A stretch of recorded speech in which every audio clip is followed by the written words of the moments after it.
Hey guys, welcome to Walking Boxing. Sunday, November 16th, 2024, and a little bit worse for wear today. Went to the Pearl Jam concert in Melbourne last night. When I say a bit weary, I don't mean from drinking alcohol, just not much sleep. Because it doesn't matter what time I get home, Neil still has to get up and go for his walk. He didn't go to the Pearl Jam concert, so he's right to go. But what a concert it was. And I've probably seen Pearl Jam about a dozen times now, something like that. And my all-time favourite band. So it was good to see him again. It's been, I think, 10 or 11 years since I've been back to Australia. And as usual, they just rocked the place. I've got to say, the set list, maybe the choices I wasn't overly excited about. Well, some of them, most of it was awesome, but there's a lot of songs they didn't play and some ones that you might not have expected they did play, and but every song they played they absolutely rocked. Just an unbelievable band. Eddie Vedder, just an unbelievable singer, and as I said, my favourite band of all time, Pearl Jam.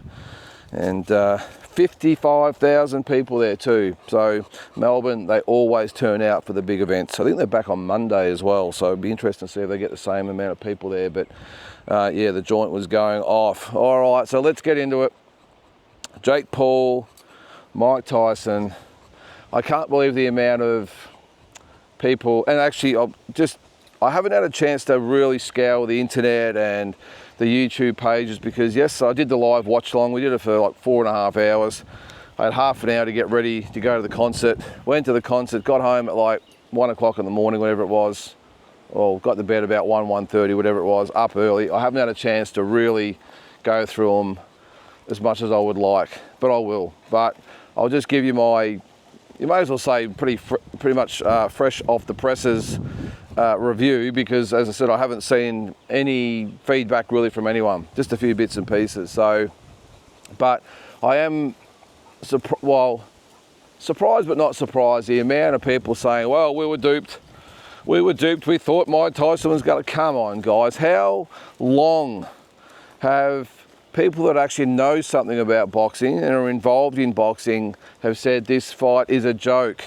It is scripted, it is a circus. We all hoped Mike Tyson would do the job, but you know, I had a few different scenarios that I ran through that I thought the way would go, and we'll get into that. But yeah, I can't believe the amount of people I have seen that said, oh, it was obviously scripted, because if it wasn't, Mike Tyson would have went and knocked him out in the first round. Guys, this is not how boxing works. 58-year-old man. Now, even if it is Mike Tyson, the fact that a man of any age to go out there and put him together like he was 30 years ago, it's impossible. And not to mention with the 14-ounce gloves and everything else on. I thought the 2-minute rounds might help him a little bit, that he might be able to come out and go hard for a minute and then survive for a minute and maybe do enough work in the first minute that he might win the round. But I mean, it was blatantly obvious. I mean, I did see someone say that, well, you know, you could tell it was scripted because it was obvious that Mike Tyson was told that, you know, not to go out early and go after Jake Paul, and then Jake Paul was told not to knock Mike Tyson out when he was exhausted. A little bit of truth to that. I don't think it was scripted at all. I think there was maybe a gentleman's agreement or whatever it might be. But if you look at the first, 20 seconds, Mike Tyson went after Jake Paul. And might have even thrown a punch or two that got Jake Paul's attention. But really that was it. Jake Paul, obviously he was just going to box and move for the first round. He didn't really seem too interested in engaging with Mike. Look, let's face it, it was a glorified exhibition. And I think the fact that they called it a fight, because if they called it an exhibition, yeah, there would be definitely some interest in it. There would definitely be people that would maybe buy the pay-per-view. It was free on Netflix, whatever it was. But I don't think Netflix could have went with it if it had been an actual, like if they just had it labelled as an exhibition. I don't think Netflix would have been interested in it. So just call it a fight. Do an exhibition, but call it a fight. That way Netflix is involved. That way the crowd turns up. That's you know, the way everyone tunes in. It's just good business. But anyway, back to the fight. So after the first 20 seconds of Mike Tyson having a bit of a crack, that was it. Fight over. After that, you could see even after the first round, slight little stagger back to the corner, legs a little bit unwobbly. He was done after 2 minutes. So, you know, a lot of people say, oh, it's only the first round. There was 7 rounds to go, guys. He was done after 1 round. Take it from me.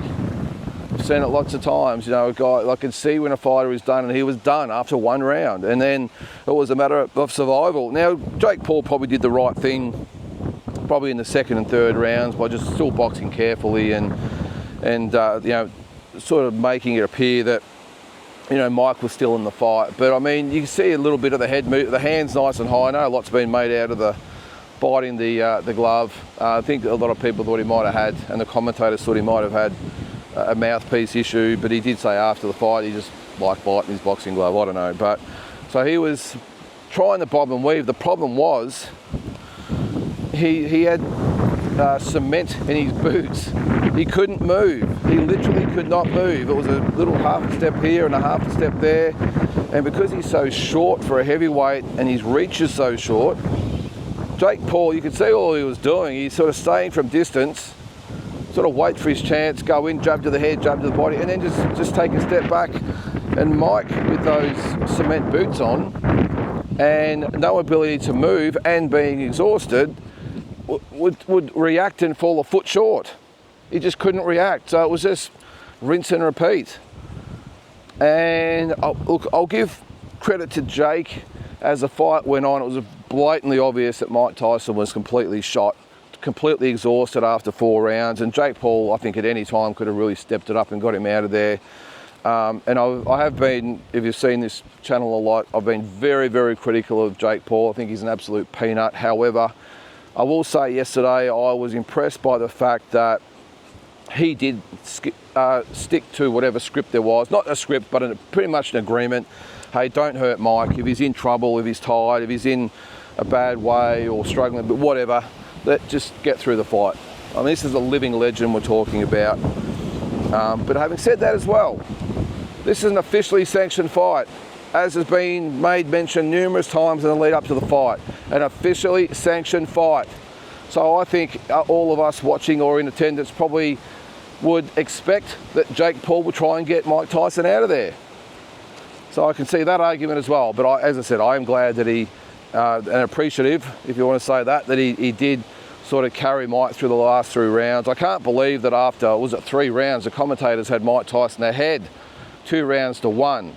I think the first round might have been even. Look, I gave it to Jake Paul, but could have probably gone either way, just because Mike Tyson was the aggressor, threw a couple of punches. Jake Paul sort of come back in a later sort of bit of the round with a couple of jabs here or there, and so that was probably up in the air. So if you go back to Mike Tyson, well, okay, no dramas. But Jake Paul won every single round after that, and I'm not sure you could even call it an exhibition. It was more like a sparring session of, you know, exactly what it was. A young guy in with a 58-year-old, and he was just literally toying with him. The jab to the head, jab to the body, the occasional right hand. And I think the scary thing is, though, is that even doing that, Jake Paul still struggled to hit Mike Tyson, who was literally a statue, who was literally standing there unable to move, with a little bit of a head movement to the left, a little bit of a head movement to the right, with his gloves nice and high. That was literally it. And I don't know what the final punch count was, but I probably don't need to see the counts to know that Mike Tyson was lucky to throw 10 to 15 punches around after the first round.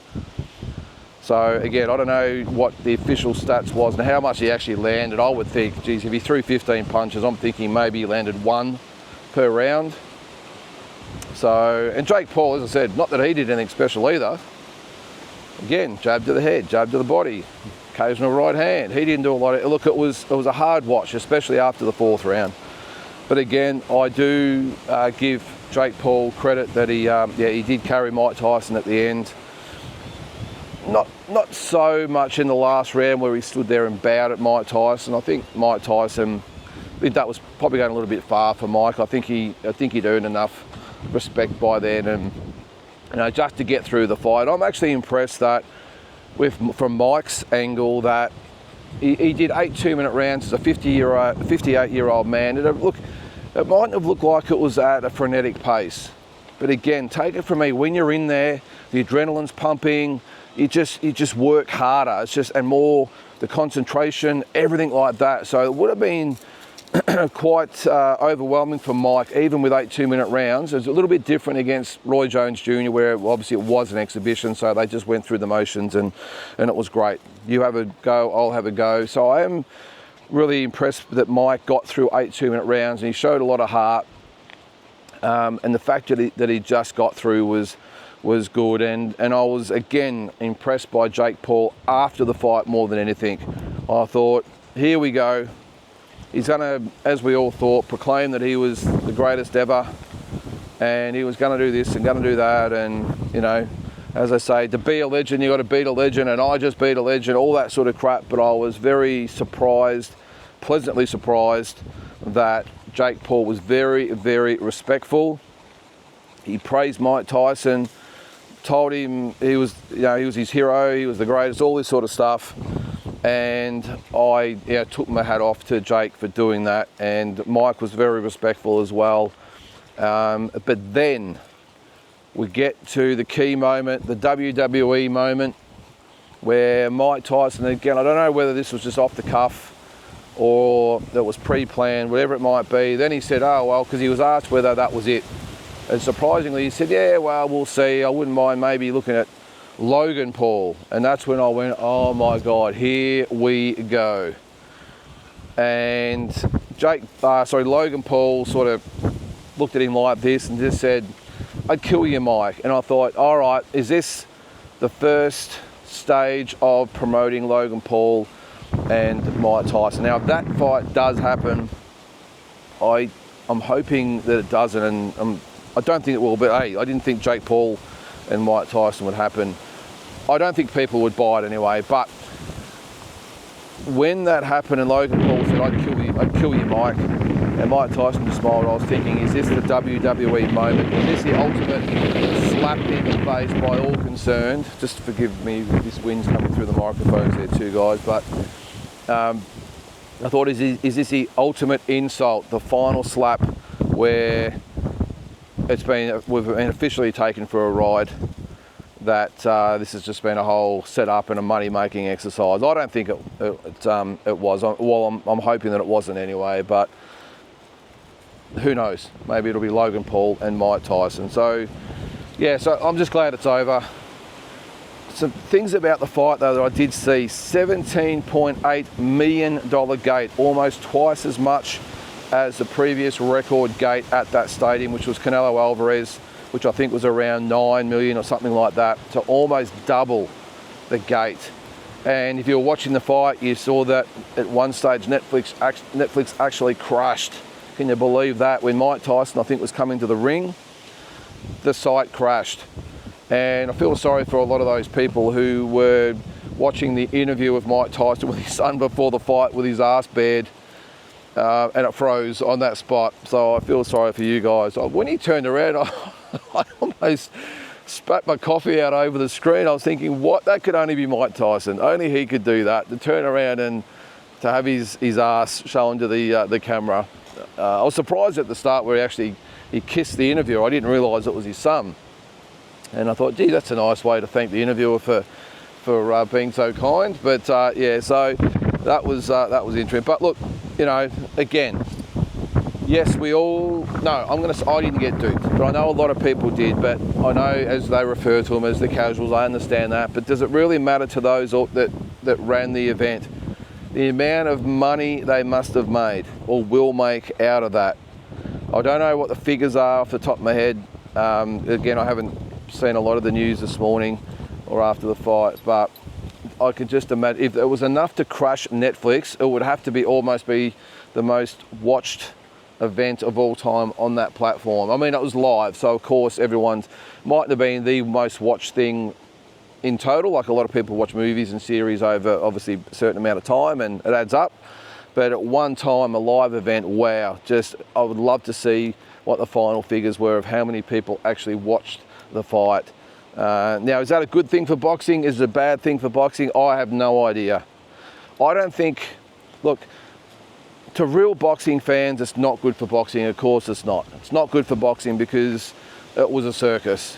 And the fact that that is, you know, one of the most watched fights of all time and the most lucrative fights of all time, you know, it's probably a black eye for boxing. I don't see it that way. I see Jake Paul as a performer, an entertainer, not a boxer. I see him as like I would view someone like a Taylor Swift or a Justin Bieber or whoever these entertainers are these days who turn up to a stadium and they put on a show. So you go to a show and yes, they have the singing, but they might have dancing, they might have the light show, they might have all that sort of stuff. They might do a political rant for 10 minutes, I don't know. But whatever it is, they go and you pay for them to entertain you. That's the way I view Jake Paul. And that's why I'm not so dirty with him or the whole thing. Because, just grab this there, because that's the way I view him. He's rented out a stadium and he's put on a show with one of the biggest names ever to grace not just boxing but sports in general. And he's put on a show. Now yes, it was disguised as a professional boxing match, but he's turned up, him and Mike, and they put on a performance and we've all paid for it. Well, the people in attendance, but no doubt Netflix made a lot of money in other ways. And that's the way I see Jake Paul. Until he fights a recognised world-class boxer, not just a boxer, until he fights an actually recognised world-class boxer, I will not regard him as a boxer.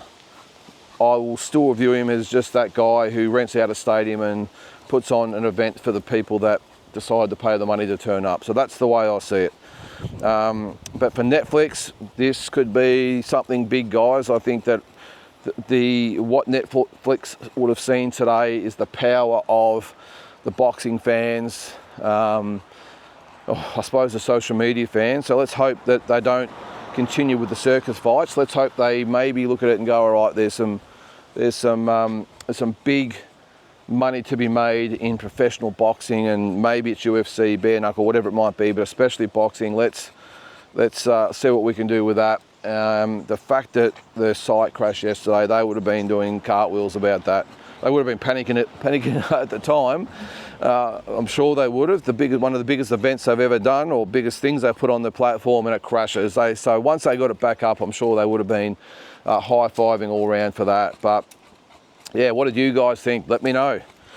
Yeah, as I said, I don't think it was such a bad thing for boxing. Once the dust settles, all the YouTubers, little fanboys and girls go back to watching the YouTube channels, Logan and Jake and whoever else they watch. I don't watch them. I don't even know what they do on their channels, but they must do something right.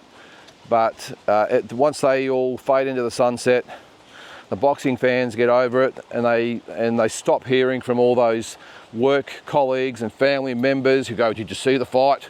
Did you see the fight? Geez, Jake Paul must be the real deal," all this sort of stuff. Once that settles, I'm sure we'll all go back to normal, and I'm just glad it's over. I really am. And again, I'll say, with it all being done and dusted, I respect Mike Tyson for getting through the 8 rounds, and I respect Jake Paul for getting him through those 8 rounds, but also being very, very good after the fight. All right, onto the undercard just quickly. Katie Taylor, Amanda Serrano. I haven't seen the replay of it yet. Watching it live, I thought Amanda Serrano was ripped. Now, I did have the fight close-ish. I might have had Serrano only winning by a couple of points, but I gave Katie Taylor a lot of the close rounds, just like I did in the first fight. I thought she was lucky to win the first fight, but I think more so yesterday. I think she was very, very lucky. I don't think she really had any real dominant rounds, whereas I think Serrano did. The constant head clashes, something needs to be done about that. It's obviously probably too late because Katie Taylor's 38 years old and probably almost done, but I've always been a critic of hers because of that. I really admire her as a fighter, but I've always thought, geez, how the hell did she get away with consistently or constantly leading with her head? And I know, and I actually mentioned a little bit in the stream yesterday that maybe it was the styles, the southpaw versus orthodox. But having watched the replays and especially the slow-mos, she was to blame for all of them. And Amanda Serrano, who I thought conducted herself really well afterwards and pointed out, of course, that she'd gone up 3 weight divisions to fight Katie Taylor and still should have won, but had never been cut before until the first fight with Katie Taylor. And then yesterday's fight with Katie Taylor. Now that could just be different styles meshing, but I don't think so. I think the way Katie Taylor just charges in with her head every single time. She did get a point deducted. I thought it could have been disqualification time, if I'm being honest, after having a look at it a little bit later on. I just think with those highlights that I saw 3, 4, 5, 6 times, just coming in with her head. I know accidents happen and maybe disqualification is a bit harsh, but definitely at least another point should have been taken away. I'm not sure that would have ever made a difference, if I'm being honest, but yeah, I just think she's got away with it for far too long. I love Katie Taylor. I think she's been fantastic for women's boxing. Boxing in general, she's been great. Such a humble lady and she's achieved so much, but how she's got away with that for so long, of the 1-2 headbutt basically, and the cuts on an Amanda Serrano, so they were horrific. That was a shocking cut over that right eye. And yeah, look, I'm not sure there'll be a third fight. I strongly doubt it now. I think she would know she's been extremely lucky to get 2 wins over Amanda Serrano, more so yesterday. But at 140, I'd say she might fight Chantel Cameron, and that might be probably it. Do the rubber match with her. Amanda Serrano, does she go back down and fight Skye Nicholson at featherweight? I think that's the fight we all want to see, and that would be a hell of a fight. But yesterday, I just thought that, look, it was a hardish fight to score in certain patches because you had Katie Taylor, who was by far the busier fighter, but in my opinion, not really effective with a lot of her punches. Just a little 1-2 grab or 1-2 butt or whatever it might have been. Whereas Amanda Serrano, I thought, threw the harder punches and the more effective punches, but just not busy enough. So, you know, it was a little back and forth, but again, if I'm being completely honest, I just thought Amanda Serrano, I thought, won at least 6 out of the 10 rounds with a point deduction.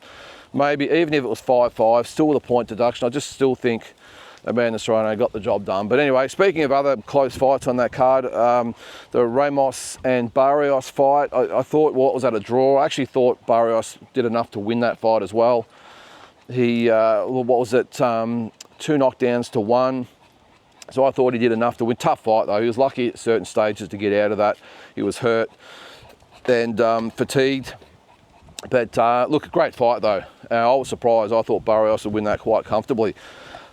But yeah, he did a good job, Ramos. And yeah, could have gone either way. But as I said, I thought Barrios won the fight. Maybe we'll see a rematch of that one. And then finally, our man Dana Coolwell fought Bruce Carrington. Look, I think we were always sort of hoping, I thought that Bruce Carrington might be a bit too much for Dana, but I just so respect Dana and all the other Aussies that go over into enemy territory and will just fight anyone, anywhere, anytime, and just says, look, just give me the opportunity, I'm there. And I think that's why Australian boxers are so respected these days, because no matter what the name is, you contact an Aussie for a fight and they're going to take it. So yeah, full respect to Dana. Yes, I thought he actually fought quite well. I mean, Bruce Carrington is a very, very good young up-and-coming fighter with a lot of expectations on him. So I thought Dana did really well. Yeah, okay, he got dropped a couple of times. I thought the first knockdown, I know they had to call it a knockdown, but he got sort of rocked a little bit with a left hook. But I think the punch that actually put him down was almost a shove. Just sort of shoved him down and sort of caught him, and I think it was more the impact on the gloves or the elbows, whatever's what put him down. But anyway, didn't really make a difference, did it? He lost every round, but yeah, again, full credit to Dana. Just fought so well. And Bruce Carrington, he's going to be a star as well. So I'm sure Dana will get some more opportunities down the track. Great young guy, represented his country with honour and distinction and whatever you might want to call it. And no doubt he'll get some bigger fights down the track. So guys, what did you make of it? Give me your opinions, your comments. Was it good for boxing? Did you enjoy it? Were you duped? Were you not duped? Whatever it might be, just let me know your thoughts. And of course, tomorrow night on talking boxing. I know it'll no doubt be very much a talking point on that show. So guys, have a great remainder of your weekend, and we'll catch you tomorrow.